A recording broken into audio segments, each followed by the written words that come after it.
Hey guys, my name is Anuj Kumar Sharma and welcome to अपनी कक्षा। तो यार आज एक बहुत इंपॉर्टेंट डेटा टाइप के बारे में बात करने वाले हैं जिसका नाम है स्ट्रिंग। स्ट्रिंग यार आपका जावा के अंदर हर जगह यूज हो रहा होता है, ठीक है। जितने भी आपके प्रोग्राम्स होते हैं उनमें कहीं ना कहीं स्ट्रिंग्स यूज हो ही रहे होते हैं। तो स्ट्रिंग्स क्या होते हैं? स्ट्रिंग्स यार आपके एक नॉन प्रिमिटिव डेटा टाइप्स होते हैं, ठीक है। इनके अंदर आप वर्ड्स और सेंटेंसेस इन सबको स्टोर करते हो। अभी तक हमने जितने डेटा टाइप्स पढ़े थे वो सारे आपके प्रिमिटिव डेटा टाइप्स थे, जिनके अंदर आप जैसे इंट के अंदर आप इंटीजर वैल्यू स्टोर कर रहे हो, फ्लोट के अंदर आप डेसिमल वैल्यू स्टोर कर रहे हो, कैरेक्टर्स के अंदर आप एक सिंगल कैरेक्टर स्टोर कर रहे हो।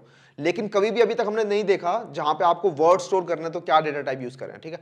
तो स्ट्रिंग्स आपका वर्ड्स और सेंटेंसेस ये सारी चीजों को स्टोर करने काम में आता है। आप एरेस पढ़ चुके हो तो चाहो तो आप एरेस के अंदर एक कैरेक्टर का एरे बना के भी इन चीजों को स्टोर कर सकते हो। लेकिन जावा के अंदर जावा डेवलपर्स ने एक अलग डेटा टाइप आपको दिया हुआ है जिसका नाम है स्ट्रिंग, जिसके अंदर आप वर्ड्स और सेंटेंसेस इन सबको भी स्टोर कर सकते हो।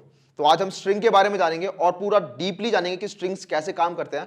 कई बार लोग पढ़ लेते हैं स्ट्रिंग्स के बारे में लेकिन उन्हें पता नहीं होता कि एट द कोर स्ट्रिंग कैसे काम करता है। तो इंटरव्यू में जब कुछ क्वेश्चंस आते हैं जो कोर से रिलेटेड होते हैं वहां पे वो रह जाते हैं, ठीक है। तो आज हम बिल्कुल उसकी इंप्लीमेंटेशन तक जाएंगे, स्ट्रिंग की वो कैसे वो इंप्लीमेंट हो रहा होता है, ठीक है। तो आगे बढ़ते हैं। तो स्ट्रिंग यार आपका नॉन प्रिमिटिव डेटा टाइप होता है। तो स्ट्रिंग्स के यार कुछ एग्जांपल्स देख लेते हैं। तो जैसे कि आपने स्टोर करना है अपना नाम, तो जैसे मेरा नाम है अनुज, मुझे ये स्टोर करना है तो मैं क्या करूंगा, इसको स्ट्रिंग बना दूंगा। स्ट्रिंग बनाने के लिए कुछ नहीं करना, आपको कैरेक्टर्स लेने हैं काफी सारे, उनको एक साथ लिखना है और डबल कोटेशंस लगा देने उनके दोनों तरफ, ठीक है। डबल कोटेशन इंपॉर्टेंट है। स्ट्रिंग्स मतलब डबल कोटेशंस।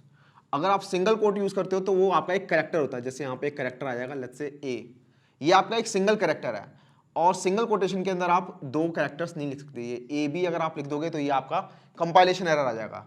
लेकिन वहीं आप ये लिख दोगे ए बी तो ये आपका एक स्ट्रिंग बन गया। एक सिंगल कैरेक्टर को भी आप स्ट्रिंग में लिख सकते हो तो ये भी आपका एक स्ट्रिंग बन जाएगा। बेसिकली डबल कोटेशन का मतलब स्ट्रिंग है, ठीक है। तो ये आपका एक स्ट्रिंग है और स्ट्रिंग्स के बीच में आप स्पेसेस भी लिख सकते हो, जैसे कि माय नेम, ठीक है। तो ये भी आपका स्ट्रिंग होता है। तो ये आपके स्ट्रिंग्स के कुछ एग्जांपल्स हैं। अब जरा एक बार कोड में देख लेते हैं स्ट्रिंग्स को कि एक्चुअली स्ट्रिंग्स होती कैसी हैं। तो मैं इक्लिप्स में आया, सोर्स के अंदर, तो ये मैंने स्ट्रिंग्स नाम से एक पैकेज बना लिया है, ठीक है। ये पैकेज हो गया। इसके अंदर एक न्यू क्लास बनाते हैं, new class, let's call it string introduction.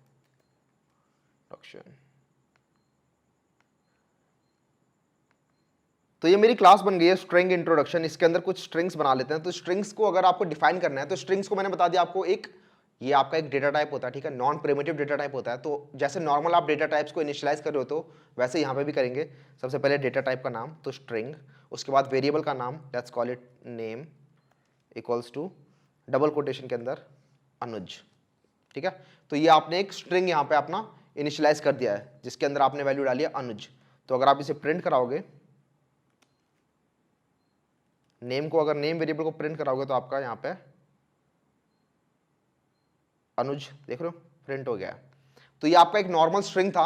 ये आपका स्ट्रिंग जो है ये इनिशियलाइज हुआ है यहाँ पे, इसको हम कहते हैं इनिशियलाइजेशन बाय लिटरल्स। लिटरल्स मतलब, अब ये काफी इंपॉर्टेंट पार्ट है स्ट्रिंग्स के अंदर जो काफी लोगों को नहीं पता होता। तो ये जो मैंने यहाँ पे इनिशियलाइज किया है स्ट्रिंग को, वो यहाँ पे मैंने बाय लिटरल किया। लिटरल मतलब मैंने डबल कोटेशंस के अंदर लिख के यहाँ पे स्ट्रिंग्स को इनिशियलाइज किया है। स्ट्रिंग वैसे आपकी जावा के अंदर एक क्लास होती है, जावा डेवलपर्स ने इसे बनाया। ये नॉन प्रिमिटिव डेटा टाइप है, मतलब ये प्रिमिटिव डेटा टाइप्स को यूज करके बनाया। तो ये आपका जो स्ट्रिंग है ये इनहेरेंटली जावा के अंदर ऐसे नहीं होता, इसको जावा डेवलपर्स ने बनाया है। अगर आपको देखना है स्ट्रिंग क्लास कैसे बनी हुई है तो आप इस पर क्लिक कर सकते हो। ये आपकी स्ट्रिंग क्लास है, देख रहे हो, कॉपीराइट ओरेकल, ये आपकी स्ट्रिंग क्लास है। पूरी की पूरी इंप्लीमेंटेशन है। इस स्ट्रिंग क्लास के अंदर कुछ अपने फंक्शंस हैं। अब क्लासेस और फंक्शंस क्या होते हैं वो हम बाद में देखेंगे, लेकिन क्लासेस आपकी जो होती हैं वो एक तरीके से जावा के अंदर एक डेटा टाइप्स की तरह यूज होती हैं, ठीक है। तो आपका ये नॉन प्रिमिटिव डेटा टाइप हो गया यहाँ पे। और इसके अंदर जो भी इसके साथ काफ़ी सारी फंक्शनैलिटीज़ जुड़ी हुई हैं जिनके बारे में हम बात करेंगे आज। तो स्ट्रिंग्स के अंदर काफ़ी सारी फंक्शनैलिटीज़ होती है जिनका हम यूज़ करके अपने कोड को काफ़ी ज़्यादा इंप्रूव कर सकते हैं। तो ये वो सारी फंक्शनैलिटीज़ है जो जावा डेवलपर्स ने आपको दी हुई है स्ट्रिंग क्लास के अंदर, ठीक है। तो एक क्लास को इनिशियलाइज, क्लास का एक और ऑब्जेक्ट बनाने का एक दूसरा तरीका भी होता है। तो क्लासेस के ऑब्जेक्ट्स बनते हैं बेसिकली, जैसे आप स्कैनर क्लास का ऑब्जेक्ट बनाते हो हमेशा न्यू कीवर्ड का यूज करके, वैसे स्ट्रिंग का आप न्यू कीवर्ड का यूज करके भी बना सकते हो, ठीक है। Another name new string let's ले अमन। तो यहां पे एक दूसरा नाम बनाया मैंने जिसके अंदर मैंने डाल दिया अमन। यहां पे देख लो न्यू स्ट्रिंग का यूज किया मैंने। तो इसमें और ऊपर वाले में क्या डिफरेंट है? अगर मैं यहां पे इस अनदर नेम को प्रिंट कराऊंगा तो अनदर नेम यहां पे सिंपली मुझे अमन प्रिंट कर देने वाला है, ठीक है। तो ये भी नीचे वाली लाइन भी आपकी स्ट्रिंग को इनिशियलाइज कर रही है, ऊपर वाली लाइन भी आपकी स्ट्रिंग को इनिशियलाइज कर रही है। लेकिन इन दोनों में डिफरेंट क्या है, और ये डिफरेंट जो है वो काफी लोगों को नहीं पता होता, और ये काफी इंपॉर्टेंट डिफरेंस होता है, ठीक है, इनके बीच में। तो इसके लिए स्लाइड पे चलते हैं। तो यहाँ पे आप देख रहे होगे स्लाइड के अंदर, यहाँ पे मैंने लिखा है animal 1 equals to new string, इसके अंदर डॉग डाला हुआ है। एक एनिमल 2 लिया हुआ है लेकिन उसे बाय लिटरल्स इनिशियलाइज किया हुआ है, ठीक है। तो इन दोनों में डिफरेंस क्या है, तो उसको जानने से पहले यार ये समझ लेते हैं कि जो स्ट्रिंग्स हैं वो आपके काफी ज्यादा यूज हो रहे होते हैं, ठीक है। तो जावा डेवलपर्स ने क्या किया, क्योंकि ये इतने ज्यादा यूज हो रहे हैं और काफी फ्रिक्वेंटली यूज होते हैं, काफी सारे स्ट्रिंग्स यूज हो रहे होते हैं, तो उसको ऑप्टिमाइज करने का एक तरीका ढूंढा उन्होंने, ठीक है। ऑप्टिमाइज करने का क्या तरीका ढूंढा कि उसे नॉर्मल मेमोरी में डाल के, मतलब आपकी एक हीप मेमोरी होती है जहां पर सारे वेरिएबल स्टोर होते हैं, वहां ना डाल के एक अलग उसके लिए मेमोरी बना दी जिसका नाम रख दिया स्ट्रिंग पूल एरिया, ठीक है। String pool area, string pool area क्या करता है, ये थोड़ी कैशिंग करता है। कैशिंग मतलब ये यूटिलाइज करता है पुराने वाले स्ट्रिंग्स को। सपोज मैंने स्ट्रिंग ए इक्वल्स टू अनुज करके डाल दिया, तो वो पहले अनुज नाम का ढूंढेगा स्ट्रिंग उसके अंदर, पूल एरिया के अंदर, क्या अनुज नाम की कोई वैल्यू पहले से पूल के अंदर है। अगर वहां पे वैल्यू पहले से मौजूद है तो दोबारा वो स्ट्रिंग अनुज नहीं बनाएगा, वो उस अनुज वाली वैल्यू को ही असाइन कर देगा आपको। समझ में आ रहा है? मतलब ये रीयूज कर रहा है, उसी वैल्यू को यूज कर रहा है, बार बार यूज कर रहा है। तो इससे क्या होता है यार, काफी ज्यादा ऑप्टिमाइजेशन हो जाती है, क्योंकि स्ट्रिंग्स आपके बहुत सारे यूज हो रहे होते हैं। तो वो देखता है पहले कंपाइलर आपका कि क्या पहले से स्ट्रिंग, ये वाला स्ट्रिंग मौजूद है। अगर ये वाला स्ट्रिंग पहले से मेरे स्ट्रिंग पूल एरिया के अंदर है तो मैं दोबारा से क्रिएट नहीं करूंगा वहां पे। तो दोनों के बीच में यही डिफरेंस है। जैसे मैंने यहां पे लिखा एनिमल 2 इक्वल्स टू कैट, जब मैंने बाय लिटरल्स इसे इनिशियलाइज किया तो ये जो है आपका स्ट्रिंग पूल एरिया के अंदर पहले सर्च होता है, क्या कैट पहले से रखा हुआ है वहां पे। अगर कैट नहीं रखा हुआ तब कैट बनाया जाएगा, वहां पे स्टोर किया जाएगा कैट, और उसका जो रेफरेंस है वो हमें एनिमल 2 में मिल जाएगा। फिर मैंने जब एनिमल 3 इक्वल्स टू कैट किया तो यहां पर दूसरा कैट नहीं बनाया उसने, पुराने वाले कैट को ही इस वाले कैट में असाइन कर दिया, ठीक है। तो एनिमल 3 वाला कैट भी एनिमल 2 वाले कैट के बराबर ही है। लेकिन जब मैंने यहां पे लिखा animal 1 equals to new string dog, तो यहां पे क्या हुआ, यहां पे एक नया ऑब्जेक्ट बन रहा है। तो जब भी आप न्यू स्ट्रिंग करके यूज कर रहे होते हो तो आपका एक नया ऑब्जेक्ट बनता है। तो जावा के अंदर आपके स्ट्रिंग्स को रिकमेंड किया जाता है कि स्ट्रिंग्स आप जब भी इनिशियलाइज कर रहे होते हो तो आप ये लिटरल्स का यूज करके करो। क्यों? क्योंकि इससे थोड़ी ऑप्टिमाइजेशन आती है, ठीक है, ऑप्टिमाइजेशन आती है। और जब आपको पता हो, श्योर हो कि आप स्ट्रिंग जो है वो आप नया नहीं बनाना चाहते, कई बार आपकी जरूरत पड़ जाती है कि आपको एक नया ऑब्जेक्ट बनाना है, आपको पता ही है कि इसका एक अलग ऑब्जेक्ट बनेगा, मुझे पुराने वाले ऑब्जेक्ट में नहीं छेड़ना, तब तो आप यूज कर सकते हो नॉर्मल न्यू करके। लेकिन जब आपको पता है कि आपको फर्क नहीं पड़ता कि पुराना वाला स्ट्रिंग भी यूज हो जाए तो कोई फर्क नहीं पड़ता, तो वहां पे ऑप्टिमाइजेशन करने के लिए एक अलग स्ट्रिंग पूल एरिया बनाया गया है। तो जब मैंने यहाँ पे animal 1 equals to new string dog किया तो यहाँ पे क्या होगा, आपका हीप एरिया में जाके एक डॉग बनेगा, ठीक है। इस बार आपका स्ट्रिंग पूल एरिया में नहीं बनेगा, हीप एरिया में बनेगा। हीप एरिया आपका नॉर्मल एरिया होता है जहां पे आपके बाकी सारे वेरिएबल्स भी रखे होते हैं, ठीक है। इसके साथ साथ एक स्ट्रिंग पूल एरिया में उसकी कॉपी बन जाएगी। तो काफी ज्यादा इंटरव्यू में ये क्वेश्चन आता है कि जब मैंने स्ट्रिंग को न्यू करके इनिशियलाइज किया, जब मैंने यहाँ पे न्यू कीवर्ड का यूज किया तो कितने स्ट्रिंग बन रहे होते हैं, तो आंसर है 2। वैसे 2 नहीं, इसका आंसर डिपेंड कर सकता है। 2 तब होंगे जब आपका स्ट्रिंग पूल एरिया के अंदर वो पहले से नहीं रखा हुआ। अगर ये डॉग स्ट्रिंग पूल एरिया में नहीं है तो डॉग स्ट्रिंग पूल एरिया के अंदर भी बनेगा और हीप एरिया के अंदर भी बनेगा। लेकिन अगर स्ट्रिंग पूल एरिया में बाय चांस पहले से डॉग रखा हुआ था, मतलब ये वैल्यू रखी हुई थी, तो आपकी हीप एरिया में तो नया बनेगा हर बार, लेकिन स्ट्रिंग पूल एरिया में वो पुराना वाला यूज हो जाएगा, ठीक है। तो हमेशा एक स्ट्रिंग पूल एरिया के अंदर बनेगा और एक हीप एरिया के अंदर बनेगा। अब मैं एक एनिमल 4 ले आता हूं यहाँ पे, उसकी animal 4 equals to new string dog, उसके अंदर भी डॉग डाल देता हूं, तो हीप एरिया के अंदर तो एक और डॉग बनेगा, लेकिन स्ट्रिंग पूल एरिया के अंदर अब नहीं बनेगा, ठीक है। तो या तो 1 या 2 डिपेंड करता है। तो आपको अब काफी इंपॉर्टेंट डिफरेंस समझ में आ गया होगा कि बाय लिटरल्स और बाय न्यू ऑब्जेक्ट करके क्या डिफरेंस होता है स्ट्रिंग इनिशियलाइज करने में। इसको एक बार समझ लेते हैं ठीक से कि सपोज मैंने यहां पर लिखा अनुज और यहां लिखा मैंने अनुज, और मैं प्रिंट करके देखना चाहता हूं क्या ये दोनों इक्वल हैं। तो name equals to another name, print करते हैं। तो यहां लिखा आ रहा है फॉल्स। फॉल्स को लिखा आ रहा है क्योंकि ये जो अनुज, ये वाला जो अनुज है और जो नीचे वाला अनुज है, ये दोनों अलग अलग है। यहां देख रहे हो, ये वाला जो अनुज है, जो न्यू वाला है, वो आपका हीप एरिया वाला है, लेकिन जो जो लिटरल वाला अनुज है, ये जो नेम है वो आपका स्ट्रिंग पूल एरिया वाला है। तो ये दोनों इक्वल नहीं है। लेकिन suppose string name 2 equals to Anuj करता हूं मैं, ये करता हूं तो नेम और नेम 2 अब बराबर होंगे, ठीक है, क्योंकि ये दोनों के दोनों स्ट्रिंग पूल एरिया वाले हैं। इसको रन करते हैं तो यहां देख रहे हो 2 लिखा रहा है। तो पहली बार में जब मैंने नेम इक्वल्स टू अनुज किया तो उसने स्ट्रिंग पूल एरिया के अंदर एक अनुज बना दिया। फिर नेम 2 इक्वल्स टू अनुज किया तो पुराना स्ट्रिंग पूल एरिया वाला अनुज ही उसने दोबारा असाइन कर दिया। एक और जो इंपॉर्टेंट बात होती है यार स्ट्रिंग्स के बारे में, वो ये होती है कि स्ट्रिंग्स जो होते हैं वो इम्यूटेबल होते हैं। अब इम्यूटेबल का मतलब क्या होता है? बेसिकली इम्यूटेबल्स का मतलब वो डेटा टाइप्स होते हैं जो चेंज नहीं होते, ठीक है, जो एक बार अगर रख दिए मेमोरी के अंदर तो वो चेंज नहीं होते। मैंने जब यहां पर लिखा नेम इक्वल्स टू अनुज, तो यहां पर ये अनुज अब आप चेंज नहीं कर सकते। ये स्ट्रिंग अनुज हमेशा मेमोरी के अंदर पड़ा रहेगा। आप बोलोगे भैया मैं अनुज के आगे कुछ और लगा दूंगा तो वो चेंज हो जाएगा, नहीं, वो चेंज नहीं होगा, वो दूसरा बन जाएगा, एक दूसरा स्ट्रिंग बन जाएगा। वो अनुज जो मैंने एक बार यहां लिख दिया तो ये मेमोरी में पड़ा रहेगा। तो इसलिए स्ट्रिंग्स जो होते हैं वो आपके इम्यूटेबल भी होते हैं। तो बेसिकली मैं क्या कहना चाह रहा हूं कि जब आपने यहां पे एक बार नेम इक्वल्स टू अनुज कर दिया, उसके बाद जरा मैं ये हटा देता हूं यहां से, जब आपने एक बार नेम इक्वल्स टू अनुज लिख दिया तो आप बोलोगे भैया फिर मैं नेम को वापस चेंज कर देता हूं, कुछ और रख देता हूं, अनुज नहीं कुमार कर देता हूं।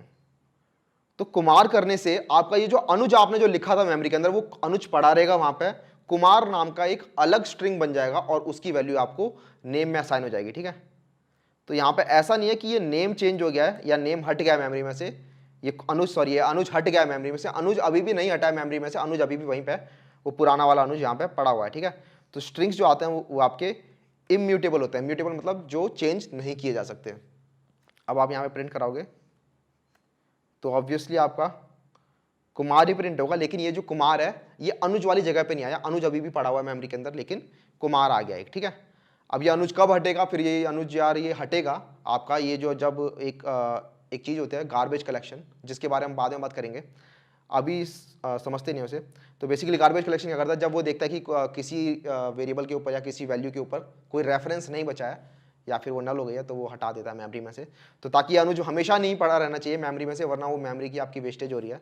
तो उसको हटाने का काम भी एक अलग क्लास कर जो होते हैं गार्बेज कलेक्शन, उसके बारे में बाद में पढ़ेंगे। तो बेसिकली आपको समझ में आ गया होगा कि स्ट्रिंग्स जो होती हैं आपकी इम्यूटेबल होती हैं, और जो आपका बाय लिटरल्स और बाय ऑब्जेक्ट्स दोनों से स्ट्रिंग्स बनाते हैं तो क्या डिफरेंस आता है, ठीक है। ये काफी इंपॉर्टेंट दोनों इंटरव्यू रिलेटेड क्वेश्चंस होते हैं, वो मैंने आपको बता दिया है। अब यार जैसे मैंने आपको पहले बताया था कि जो स्ट्रिंग्स है वो आपके जावा डेवलपर्स ने एक क्लास बना रखी है, स्ट्रिंग क्लास, और उसके अंदर काफी सारी फंक्शनैलिटीज दे रखी हैं। तो उन फंक्शनैलिटीज के बारे में बात कर लेते हैं कि उनका यूज हम कैसे कर सकते हैं। तो यहाँ पे मैं स्लाइड में आता हूँ, यहाँ पे आप देख रहे हो स्ट्रिंग्स के अंदर कुछ फंक्शंस होते हैं। इन फंक्शंस का हम यूज कर सकते हैं और अपने कोड को काफी ज्यादा ऑप्टिमाइज कर सकते हैं। जैसे कि पहला फंक्शन है कैर एट, ठीक है। तो ये कैर एट क्या करता है, ये किसी भी इंडेक्स के अंदर जो भी आप इंडेक्स पास करोगे इसे, उस वैल्यू पे जो कैरेक्टर होगा वो आपको रिटर्न कर देगा। तो जैसे मैंने एक नेम अनुज बनाया तो उसके अंदर मैं नेम फिर डॉट लगा के कैर एट, ठीक है, कैर एट 0, तो ये क्या करेगा, मुझे 0th पोजीशन पे जो कैरेक्टर होगा वो रिटर्न कर देगा। इसे रन करते हैं तो देख लो कैर एट 0 इज ए। तो इसमें भी एरेज की तरह 0 बेस्ड इंडेक्सिंग होती है, ठीक है, 0 बेस्ड इंडेक्सिंग होती है। तो 0 से लेकर ये 0 1 2 3, ठीक है, इसके अंदर 0 से लेकर 3 तक आपकी स्ट्रिंग्स हैं। तो कैरेट 0 आपका 0 ए हो गया, कैरेट 2 आपका यू हो जाएगा, ठीक है, स्मॉल यू, देख रहे हो यू। लेकिन जैसे आपने कैरेट लेट से 6 मांगा तो 6 तो इसके अंदर है ही नहीं। इसे रन करेंगे तो आपका फिर से string index out of bound exception आ गया, ठीक है। पहले आपका array index out of bound exception हमने देखा था, अब ये आपका string index out of bound exception है कि आप स्ट्रिंग्स के अंदर एक वो वैल्यू एक्सेस करना चाहते हो जो अभी है ही नहीं यहाँ पे, ठीक है। तो हमेशा याद रखना आपको 0 से लेकर लेंथ -1 मतलब n-1 तक ही आप वैल्यू इसके अंदर डाल सकते हो। उसके बाद की वैल्यू डालोगे तो आपको एक एरर मिलेगा जिसे हम एक्सेप्शन कहते हैं यहाँ पे। तो 0 से लेकर आप 3 तक की वैल्यू डाल सकते हो इसके अंदर। तो थर्ड वैल्यू पे आपका j है। तो आपका एक कैर एट करके आपका एक फंक्शन होता है। ऐसे काफी सारे फंक्शंस हैं जिनके बारे में हम देखेंगे। ये देख लो कितने सारे फंक्शंस हैं, कैर एट, लेंथ, सबस्ट्रिंग्स, इनके बारे में एक एक करके देखेंगे। तो ये वाला जो फंक्शन है कैर एट, इसके अंदर आप इस पैरेंथेसिस के अंदर देख रहे हो इंट वैल्यू डाल रहे हो। इंट वैल्यू क्या है, वो इंडेक्स है। ये इंडेक्स आप डाल दोगे कि आप कौन सी पोजीशन का आपको कैरेक्टर उठाना है और ये आपको कैर रिटर्न करता है, ठीक है। यहाँ पे लेफ्ट साइड में रिटर्न टाइप लिखा है तो ये कैर रिटर्न करता है। अगला फंक्शन है लेंथ। लेंथ क्या करता है, आपकी स्ट्रिंग्स की क्या लंबाई है, स्ट्रिंग्स के अंदर कितने कैरेक्टर्स हैं बेसिकली, वो रिटर्न करता है। तो आपके स्ट्रिंग्स के अंदर जो भी आप लिखते हो वो एक कैरेक्टर बन के स्टोर होता है। तो जैसे मैंने यहाँ पे अनुज लिखा तो ये आपके 4 कैरेक्टर्स हो गए, मैंने स्पेस लगाया तो स्पेस भी आपका एक कैरेक्टर काउंट होता है, तो स्पेस से आपका एक 5वां कैरेक्टर ऐड हो गया। मैंने स्पेस लगाया, फिर से अनुज कुमार शर्मा लिखा पूरा का पूरा मैंने यहाँ पे। तो अगर मैं नेम डॉट लेंथ लगाता हूँ, LENGTH,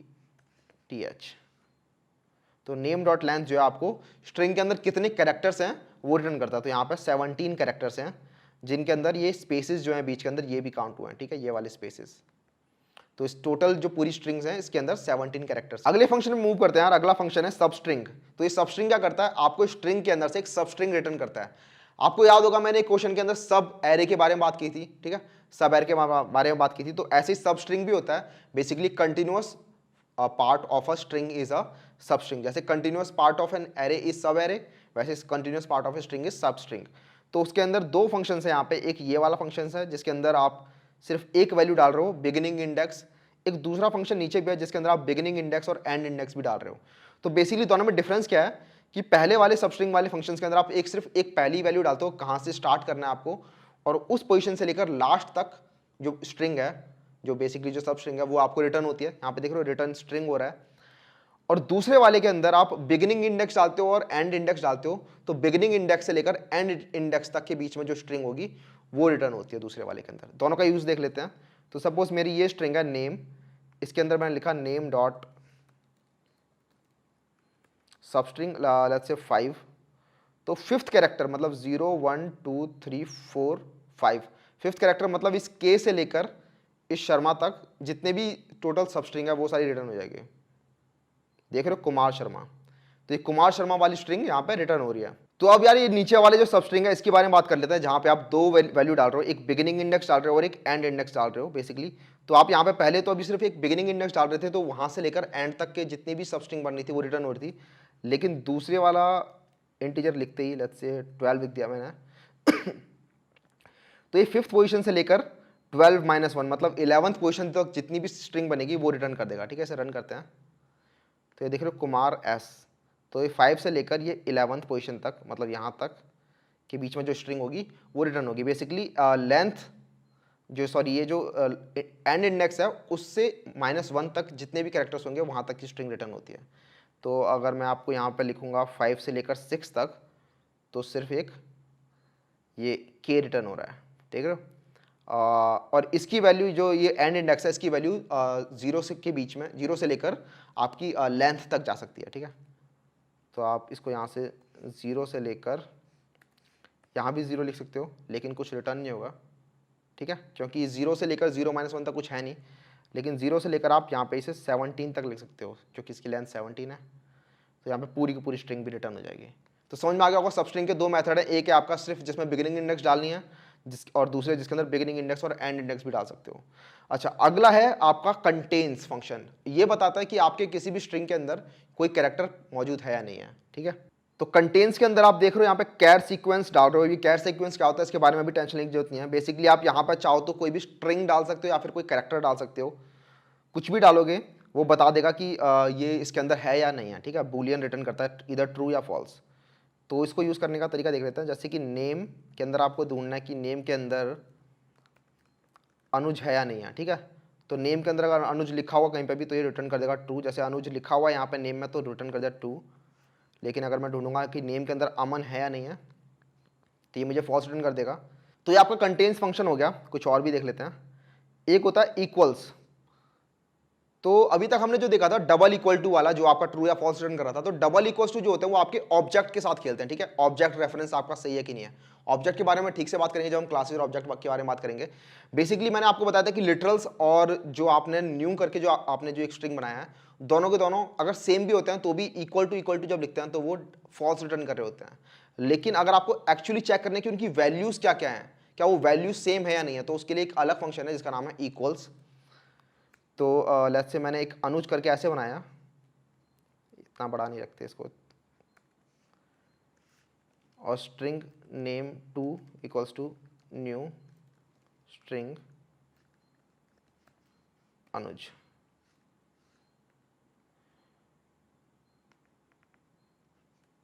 तो हमने ये चेक कर ही लिया है कि अगर मैं नेम इक्वल्स टू name2 लिखूंगा तो ये हमें फॉल्स रिटर्न करने वाला है ना। इसे रन करते हैं तो यहाँ देख रहे हो फॉल्स रिटर्न कर रहा है, क्योंकि एक जो है वो आपका हीप एरिया में बना है और जो दूसरा है वो आपका स्ट्रिंग पूल एरिया में बना है।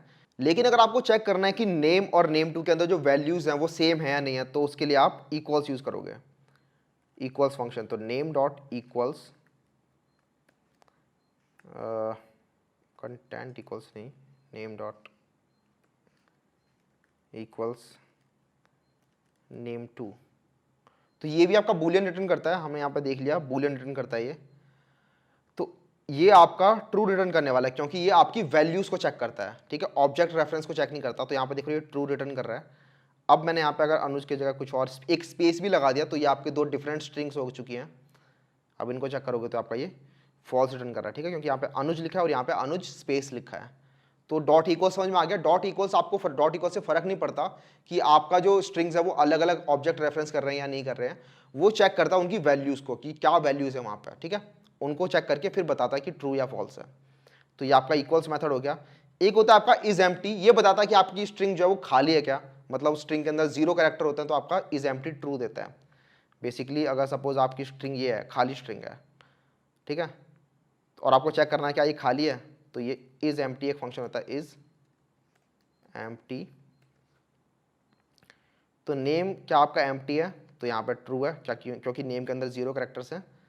लेकिन name2 डॉट इज एम्प्टी करेंगे तो वो फॉल्स रिटर्न करेगा ऑब्वियसली, ठीक है, क्योंकि name2 के अंदर आपका अनुज रखा हुआ है, ठीक है।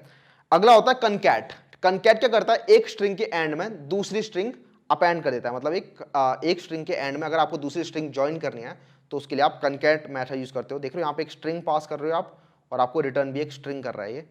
तो स्ट्रिंग के एंड में दूसरी स्ट्रिंग लगाने के दो तरीके होते हैं आपके पास बेसिकली। तो जावा के अंदर एक जो प्लस वाला जो ऑपरेटर होता है उसे ओवरलोड क्या होता है स्ट्रिंग है। ओवरलोड का मतलब क्या होता है कि इसको एक अलग फंक्शनैलिटी दे रखी है कि ये जो प्लस वाला मेथड है इससे आप स्ट्रिंग को कनकैट भी कर सकते हो।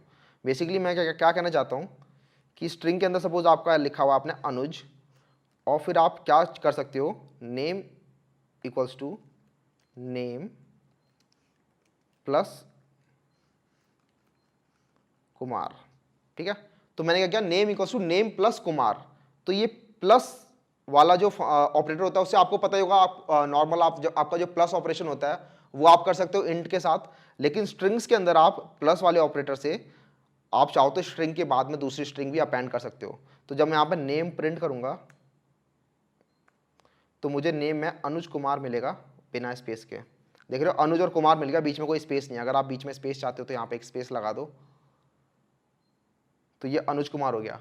आपने मुझे एक ऐसा करते हुए काफी बार देखा होगा स्ट्रिंग्स के अंदर, जब प्रिंट एलन लिखता हूँ सिस आउट के अंदर, तो मैं कई बार स्ट्रिंग्स के बाद एक प्लस लगा देता हूँ और आप फिर पूछ रहे होते भैया ये कैसे हो रहा है। तो मैंने बताया था आपको कि जब स्ट्रिंग्स के बारे में बात करेंगे तब इसके बारे में देखेंगे।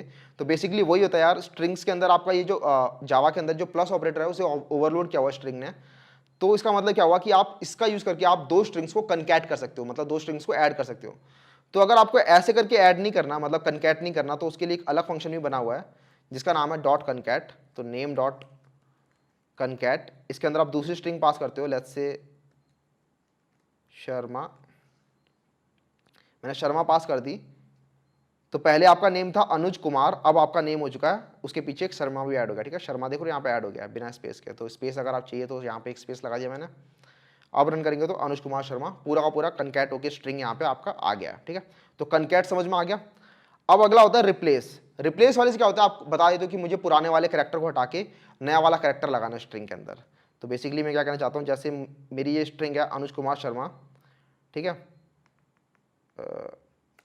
ये मेरी ऊपर एक स्ट्रिंग है अनुज कुमार, इसके अंदर मैं ए की जगह कुछ और लिखना चाहता हूँ, तो मैं लिखूंगा नेम डॉट रिप्लेस। पुराने वाला कैरेक्टर क्या था, तो पुराना वाला कैरेक्टर है आपका ए और नया वाला कैरेक्टर लेट्स से सी, ठीक है। तो जितने भी ए होंगे उनको आप सी से रिप्लेस कर दो मेरी स्ट्रिंग के अंदर और वो रिटर्न कर दो मुझे। तो यहां देख रहे हो सी अनुज कुमार रिटर्न कर दिया इसने। जो मेरा पहला वाला ए था उसको इसने सी से चेंज कर दिया। अगर ये दूसरा वाला ए भी मैं कैपिटल लिख दूं यहाँ पर, ये दोनों ए अब कैपिटल हो चुके हैं, तो ये देख रहे हो ये वाला भी चेंज हो गया सी से और ये वाला भी रिप्लेस हो गया सी से। तो रिप्लेस यार आपका सेल्फ एक्सप्लेनेटरी है कि आप जिसमें ओल्ड कैरेक्टर को न्यू कैरेक्टर से रिप्लेस कर सकते हो और आपको एक न्यू स्ट्रिंग मिलेगी। मैंने बताया था आपकी इम्यूटेबल स्ट्रिंग्स होती हैं सारी सारी, तो अभी तक जितने भी मैंने ऑपरेशन किए वो आपको एक न्यू स्ट्रिंग रिटर्न कर रहे हैं। पुरानी वाली स्ट्रिंग अभी भी आपकी मेमोरी में पड़ी हुई है, आपको एक न्यू स्ट्रिंग मिल रही है बार बार। तो रिप्लेस से भी आपको एक न्यू स्ट्रिंग मिलती है। अब अगला होता है एक स्प्लिट वाला फंक्शन। तो ये क्या करता है, ये आपका थोड़ा इंपॉर्टेंट फंक्शन होता है। ये आप यहाँ देख रहे हो स्ट्रिंग का एरे रिटर्न करता है। तो ये क्या होता है, आपको स्ट्रिंग दे रखी होती है एक, और आप चाहते हो किसी पर्टिकुलर कैरेक्टर से उसे स्प्लिट कर देना, जैसे कि स्पेसिस से स्प्लिट करना है। आपको काफ़ी सारे वर्ड्स दे रखे हैं, सेपरेटेड बाय स्पेस या सेपरेटेड बाय कॉमा। तो आप चाहते हो कि किसी भी पर्टिकुलर कैरेक्टर से सेपरेट करके वो सारे वर्ड्स आपको अलग अलग स्ट्रिंग के अंदर मिल जाए, एक स्ट्रिंग का एरे मिल जाए, वहाँ पे आप स्प्लिट यूज़ करते हो। एक बार इसे समझ लेते हैं मैं क्या कहना चाह रहा हूँ। तो सपोज नेम्स नहीं, यहाँ पे आप कुछ और रखते हैं, जैसे कार्स। सपोज मुझे किसी ने काफ़ी सारी जो कार्स हैं वो एक स्ट्रिंग के अंदर दे दी, separated by spaces. Let's say Hyundai हो गई, ठीक है, मारुति हो गई, स्विफ्ट हो गई, आपकी वैगनार हो गई, फरारी आ गई, ठीक है, और क्या होती है आपकी लैम्बोर्गिनी आ गई, ठीक है।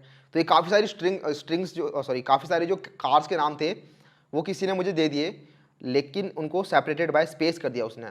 अब मुझे चाहिए कि मुझे अलग अलग एक एरे में स्टोर करना है स्ट्रिंग को, ठीक है।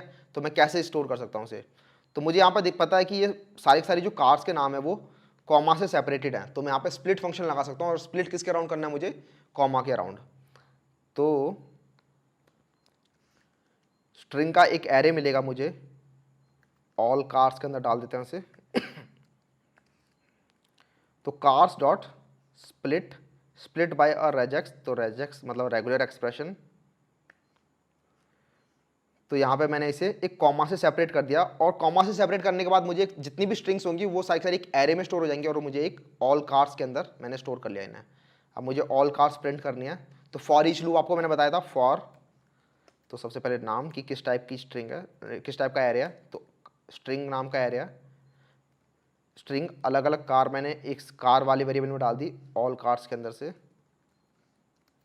और मैंने इनको प्रिंट करा लिया।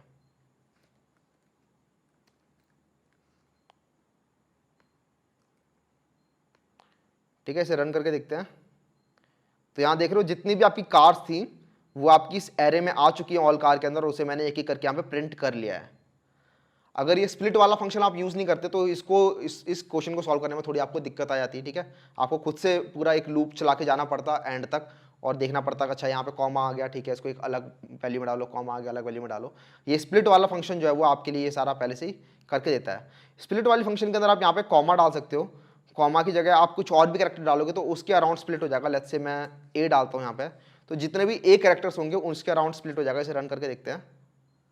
तो यहाँ देख रहे हो ह्युंद फिर ए के अराउंड स्प्लिट हो गया, फिर आई एम मारुति के बाद जो ए आया उसके अराउंड स्प्लिट हो गया।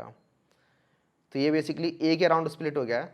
आप ए नहीं यहाँ पे चाहो तो आप कुछ भी डाल सकते हो। ए के बाद लेट्स से मैंने ए आर डाल दिया, तो यहाँ सिर्फ ये ए आर वाली स्ट्रिंग के अराउंड स्प्लिट हो जाएगा। तो यहाँ पे ए आर देख रहे हो, एक तो यहाँ लिखा है मैंने मारुति में ए आर, तो यहाँ तक एक स्ट्रिंग हो चुका है। फिर फरारी के बाद एक ए आर आया हुआ है यहाँ पे, तो उसके अराउंड स्प्लिट हो गया है। देख रहे हो, तो यहाँ पर 3 स्ट्रिंग बन गया है। तो बेसिकली आपको स्प्लिट फंक्शन समझ में आ गया होगा। ये आपको एक एरे ऑफ स्ट्रिंग रिटर्न करता है, और आप यहाँ पे से बता देते हो कि मुझे किसके अराउंड स्प्लिट करना है। कुछ और फंक्शंस भी होते हैं, उन्हें भी देख लेते हैं। तो ये इंडेक्स ऑफ की बात कर लेते हैं। तो आपका एक कैर एट वाला था, ये वाला कैर एट, तो ये आपको बताता है कि आपने कोई पोजीशन बता दी तो ये बताता है कि किस पोजीशन पे कौन सा कैरेक्टर है, ठीक है। आपने पोजीशन बता दी कि 5th पोजीशन पे कौन सा कैरेक्टर है। ये होता है इंडेक्स ऑफ। तो ये आपका बताता है कि आपका जो कोई कैरेक्टर है वो किस पोजीशन पे है, ठीक है। दोनों में डिफरेंस समझ में आ गया। इसमें आप कैरेक्टर डालते हो और बताते हो कि कौन सी पोजीशन पे आपका कैरेक्टर है, और कैर एट वाला आपका बताता है कि आप उसमें इंडेक्स डालते हो और वो बताता है कि इस इंडेक्स पे कौन सा वाला कैरेक्टर स्टोर्ड है, ठीक है। तो इंडेक्स ऑफ वाला देख लेते हैं। तो इसको मैं ज़रा कमेंट करता हूँ। तो आपको पता लगाना है कि ये जो एम है, ये कैपिटल एम जो है वो कौन सी जगह पे स्टोर्ड है। तो name dot index of M, ठीक है, नेम नहीं है, सॉरी, कार्स है यहाँ पे, cars dot index of M. तो इसमें जितने भी एम्स होंगे उनमें से जो सबसे पहले वाला जो एम मिलेगा इसे, उसकी पोजीशन आपको ये दे देगा। तो सबसे पहला m जो है वो 8th पोजीशन पर, ठीक है, 0 1 2 3 4 5 6 7 8, ठीक है, यहाँ पे m पर है। इसके आगे भी अगर कोई m होता तो इसे ये कंसिडर नहीं करता, और अगर इसे कोई करेक्टर नहीं मिला इसके अंदर तो इसे ये -1 रिटर्न कर देगा। यहाँ पे ये मैंने z डाला यहाँ पे, तो z है नहीं, तो यहाँ पे इसने -1 रिटर्न कर दिया। तो इससे आप पता लगा सकते हो कि कोई करेक्टर है या नहीं है यहाँ पे, और है तो कौन सी पोजीशन पर है, ठीक है। ये हो गया आपका इंडेक्स ऑफ। अब बात कर लेते हैं टू लोअर केस। तो समझ में आ रहा होगा सुन के कि टू लोअर केस क्या करने वाला है। ये आपकी जो स्ट्रिंग है उसके अंदर जितने भी अपर केस के कैरेक्टर्स होंगे उनको लोअर केस में कन्वर्ट करके आपको एक नई स्ट्रिंग रिटर्न कर देगा, ठीक है, न्यू स्ट्रिंग रिटर्न करेगा, ठीक है। इम्यूटेबल स्ट्रिंग होती है, आपको पता ही है, तो यहाँ पे एक न्यू स्ट्रिंग रिटर्न करेगा ये। तो cars dot to lower case, ये मैंने किया जब cars dot to lower case, तो इससे मुझे एक अलग स्ट्रिंग रिटर्न होगी जिसके अंदर जो सारे कैरेक्टर्स होंगे वो लोअर केस में हो जाएंगे, ठीक है। तो जितने भी मैंने एच एम ये बड़े बड़े लिखे हैं वो सारे स्मॉल में हो जाएंगे। ये सारे आप देख रहे हो कैरेक्टर्स आपके स्मॉल में चेंज हो चुके हैं, जितने भी कैपिटल कैरेक्टर्स थे वो सारे स्मॉल हो चुके हैं। तो ये टू लोअर केस था। ऐसे ही आपका एक टू अपर केस होता है, तो वो भी समझ में आ गया वो क्या करने वाला है। टू अपर केस रन करते हैं तो ये जितने भी कैरेक्टर्स थे वो आपके अपर केस में चेंज हो चुके हैं, ठीक है। तो ये एक अलग स्ट्रिंग बनी और उसके अंदर सारे कैरेक्टर्स जो हैं वो अब अपर केस के हैं। तो to lower case to upper case काफ़ी ज़्यादा हैंडी होते हैं, कभी कभी यूज़ करने पड़ जाते हैं। अगला होता है आपका ट्रिम।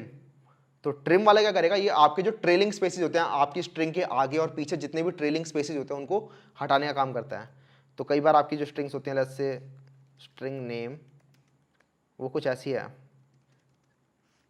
अनुज, ठीक है। तो मैंने यहाँ पे क्या किया, अनुज के आगे भी काफ़ी सारे स्पेसेस हैं और अनुज के पीछे भी काफ़ी सारे स्पेसेस हैं। तो यहाँ पे मैं अगर नेम प्रिंट कराऊंगा और फिर नेम के बाद नेम डॉट ट्रिम प्रिंट कराता हूँ,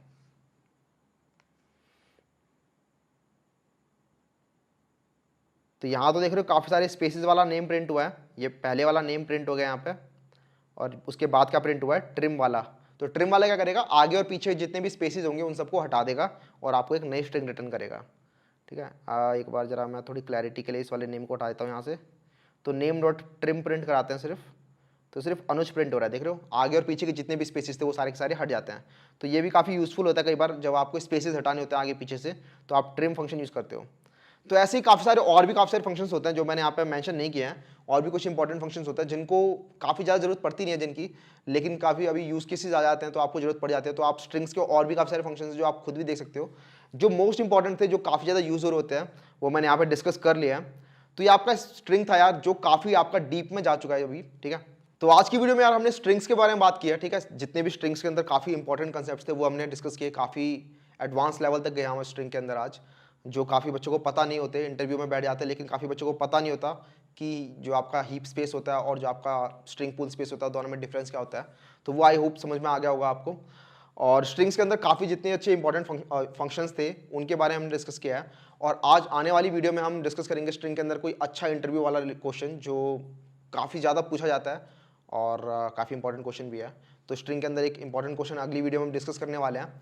तो अगर कुछ डाउट्स हैं आपके तो आप नीचे कमेंट सेक्शन में पूछ सकते हो। यार आपकी कमेंट्स में डाउट्स आजकल आ नहीं रहे हैं, तो अगर आपको कोई भी डाउट्स आते हैं, अगर आपको लगता है कि कुछ समझ में नहीं आया तो उसे आप कमेंट में पूछो।